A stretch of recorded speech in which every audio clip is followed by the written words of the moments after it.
Thanks a lot, Sean. Thanks to the History Department, too, for having me. I think the purpose of today is kind of an informal talk. We have guys who've experienced all ranges of football and what it's mean in their life. And obviously, there's some things in class that are highly relatable to what we've experienced and the things we've seen inside the game. So I'm probably the least qualified guest lecturer in the history of guest lecturers. I graduated a year and a half ago.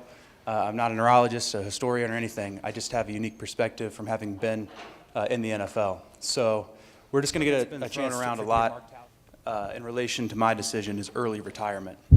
I don't really know that makes sense. I think in the public opinion, it's such an incredible opportunity, and so many people would give their left arm to play in the NFL that you play until the wheels fall off.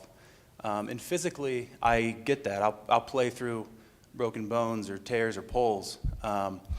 However, we live in an era where I was fortunate enough to understand some of the potential ramifications of brain trauma as it related to my sport. And 5 weeks now have passed since I decided, and I had a lot of anxiety before deciding to walk away. I didn't know what the future would hold. I didn't know what the reaction would be from former teammates, from former coaches, from even my family and friends. But I knew it was what was best for me. And in my decision, for me, it was just a pragmatic decision about what's best for my health. I'm the type of guy where if I'm going to play football, I'm going to try to make the Hall of Fame.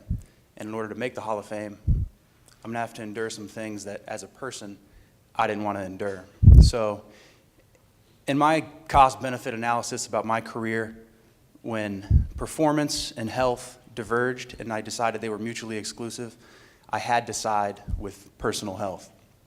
And my decision's easily construed as an indictment of football. It's not that. It has something to do with football, but to me it's bigger than that.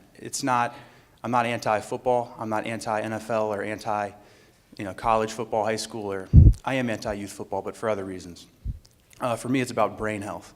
Your brain is who you are, and everything you ever do, every experience you ever have goes through your brain. And I can live with arthritis in my joints.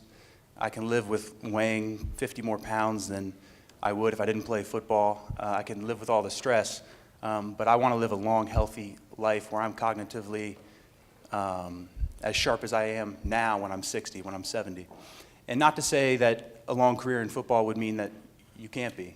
There's been a wide variety of guys who've went on to extremely successful careers in many different things after an extremely successful career in football. My style of play was violent. I liked the collisions. I liked being the wedge buster as a young guy at Wisconsin on special teams. That's, for those of you that don't know, you're on kickoff coverage and it's your job to basically break a wall of men. And I got a kick out of that. I thought it was pretty fun. And same with my position on defense, inside linebacker, undersized. That's how I like to play the game. That's the essence of the game. So it's the catch-22 in football. As we make it safer, how do we retain the game? And I think those type of questions, what led me to my decision, is kind of where things in this class start to be incorporated. I think being a history major helped me think critically. It helped me view the big picture of the history of the game. This isn't something new. CTE's 10 years old, but dementia pugilistica, punch-drunk syndrome, has been known about for a century. In the 50s, Harvard's medical staff thought that maybe there's something to football players having these hits, even if they're not knocked out. So it's not new, it's just different, and it's taken a long time for the correlation to be made to football, but I think it's past due and it's worth a conversation. Obviously, you can have a wonderful experience in the game, and there are some redeeming values to it. The flip side of that, in an honest conversation that I think we should have, is that there's some horrible experiences too. And the general public doesn't get exposed to those horrible experiences. Everybody you see on ESPN Countdown had a great experience in football. Every shock jock you listen to on the radio, every analyst doing color commentary has had a great experience in football. You don't get to hear the stories of Cody Byers and some other guys who've had NFL careers who've like Mike Webster, the first diagnosed case of CTE, a Wisconsin grad himself.